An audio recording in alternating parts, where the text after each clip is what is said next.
You can support In the Past Lane with as little as $1 a month. Just go to the support page at our website, inthepastlane.com. Thanks. We the people of the United States, in order to form a more perfect huddled union, masses yearning to breathe Consider free. that we shall be as a city upon a hill. that all men and women are created equal. Give me liberty or give me death. Nobody's free until everybody's free. And the government of the people, by the people, for the people, shall not perish from the earth.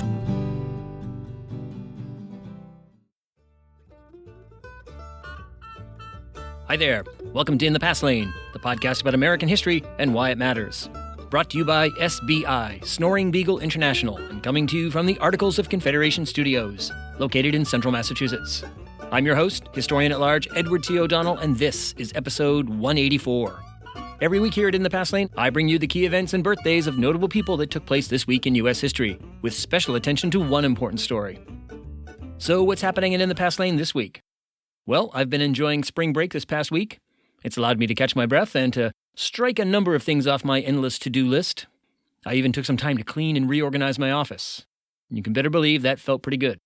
But as I record this episode, students are returning to the college and classes resume on Monday. I can feel the anxiety rising. All right, let's get on with it. Here's what happened in American history this week. Let's start with this. On March 15th, 1783, 237 years ago this week, General George Washington arrived at Newburgh, New York, which was the winter headquarters of the Continental Army.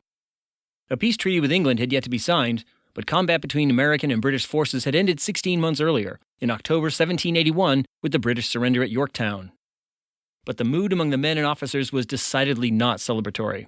They were angry at Congress for not paying them, and for providing poor provisions like food and clothing. They felt disrespected and ignored by the national government. But Washington had not come to Newburgh to cheer them up. He had come there to thwart a scheme that threatened to destroy the young republic that had just earned its independence. One of the key figures in that scheme, what came to be called the Newburgh Conspiracy, was Major John Armstrong, aide-de-camp to Washington's chief rival, Horatio Gates. 5 days earlier, Armstrong had issued an inflammatory address, in which he said the time for politely pleading with Congress to fulfill its obligations to the Army had come to an end. The officers of the Army, said Armstrong, should issue an ultimatum. If Congress did not act, the Army would either disband, leaving the nation vulnerable to renewed British attack, or it would refuse to disband once a peace treaty had been signed. This latter option was a thinly veiled threat of a military coup. When Washington learned of Armstrong's address and talk of mutiny among the officer corps, he sent a message urging the men to keep their cool and to not do anything rash. Now, Washington sympathized with these men, and he understood their anger, but he also feared that any unauthorized action could lead to civil war and the end of the American Republic. Washington, like most of the founders, knew that many revolutions in history were followed by a civil war, as factions that had united against a common foe turned on each other. To defuse this perilous situation, Washington called a meeting of the officers at Newburgh for March 15th to discuss the matter, but he implied that he would not be in attendance. One can only imagine their surprise when, as their meeting was getting underway, in strode General Washington. The atmosphere was tense. A hush fell over the room, and Washington began to speak, urging the men to resist a call to mutiny. For if they did act illegally, they would squander all the goodwill they had accumulated during the war. Let me entreat you, gentlemen, on your part, not to take any measures which, viewed in the calm light of reason, will lessen the dignity and sully the glory you have hitherto maintained. Let me request you to rely on the plighted faith of your country, and place a full confidence in the purity of the intentions of Congress. By thus determining and thus acting, you will pursue the plain and direct road to the attainment of your wishes. You will defeat the insidious designs of our enemies, who are compelled to resort from open force to secret artifice. You will give one more distinguished proof of unexampled patriotism and patient virtue, rising superior to the pressure of the most complicated sufferings. When he finished, Washington reached into his pocket and pulled out a letter. But as he scanned the text, he fumbled for his reading glasses, saying to his officers, "Gentlemen, you must pardon me. I have grown old in the service of my country, and now find that I am growing blind."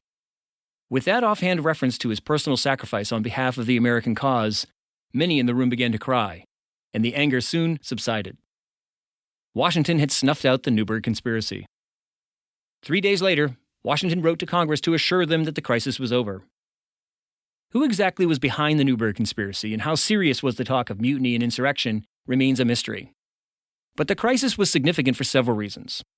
One, it revealed how weak and ineffective the national government was under the Articles of Confederation, and therefore it played a role in spurring on the movement for what became the Constitutional Convention 4 years later. Second, the crisis provided one of several moments in this period where the leadership of George Washington proved critical.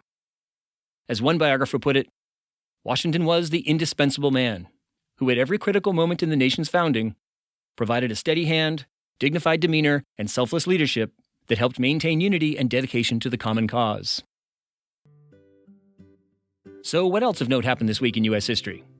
On March 9, 1862, one of the most notable battles in American naval history took place when the Union's USS Monitor and the Confederacy's CSS Virginia clashed for 4 hours in the waters off Hampton Roads, Virginia.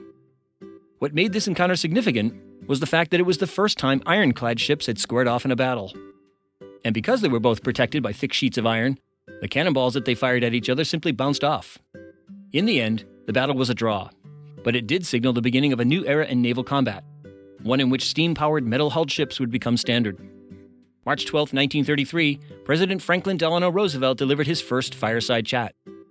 At the time, FDR had been president for just 1 week, and the nation was in the midst of a devastating economic depression. Many Americans were afraid and confused. So Roosevelt took to the national airwaves to explain in a calm and reassuring manner what steps his administration would be taking to alleviate the effects of the Great Depression, specifically regarding banks and the financial system.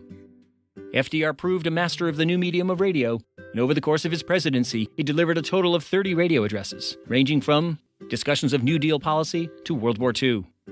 March 13, 1865, the government of the Confederacy, facing an extreme shortage of manpower due to mass desertions by white soldiers, authorized the recruiting of African American soldiers.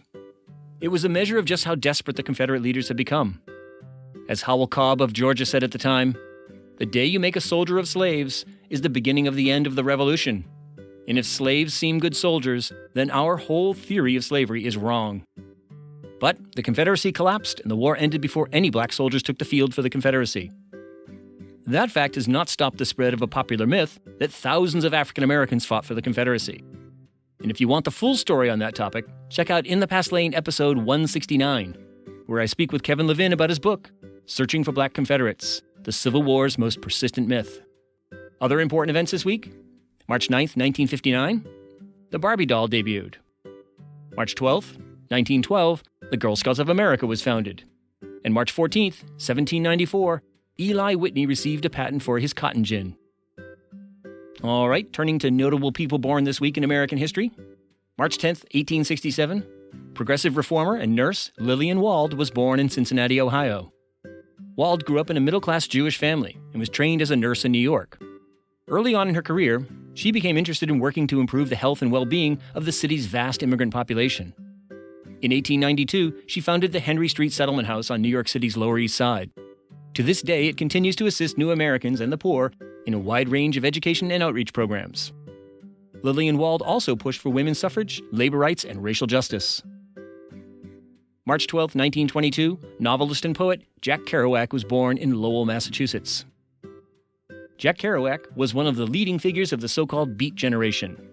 He's best known for his stream-of-conscience novel, On the Road, which he published in 1957.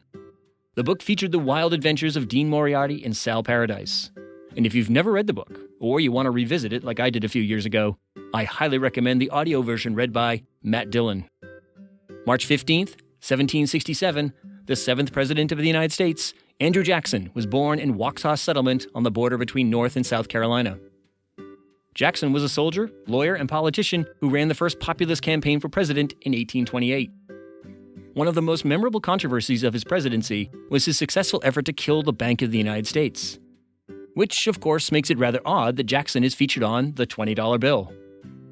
That Jackson hated the idea of a federal bank, plus the fact that he owned hundreds of slaves, has in recent years led to an effort to put Harriet Tubman on the $20 bill. But the Trump administration doesn't seem keen on that, so stay tuned. Other important birthdays this week: March 9th, 1943, chess champion Bobby Fischer; March 13th, 1913, spy master William Casey; and March 14th, 1879, Albert Einstein. Okay, time for the last word. Let's give it to President Franklin Delano Roosevelt, who, 87 years ago this week, delivered his first Fireside Chat. Here's the concluding excerpt, where FDR switched from talking about policy to urging the public not to give in to despair. After all, there is an element in the readjustment of our financial system more important than currency, more important than gold, and that is the confidence of the people themselves. Confidence and courage are the essentials of success in carrying out our plan.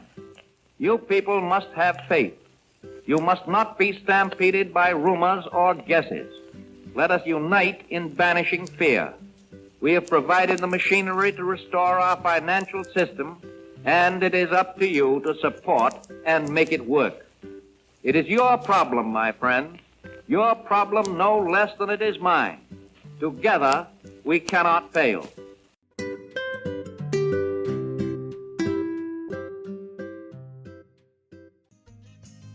Well, that's going to do it for In the Past Lane this week.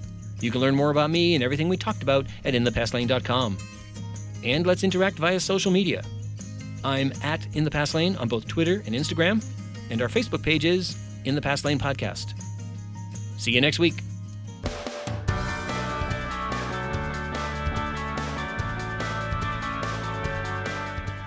SBI, Snoring Beagle International.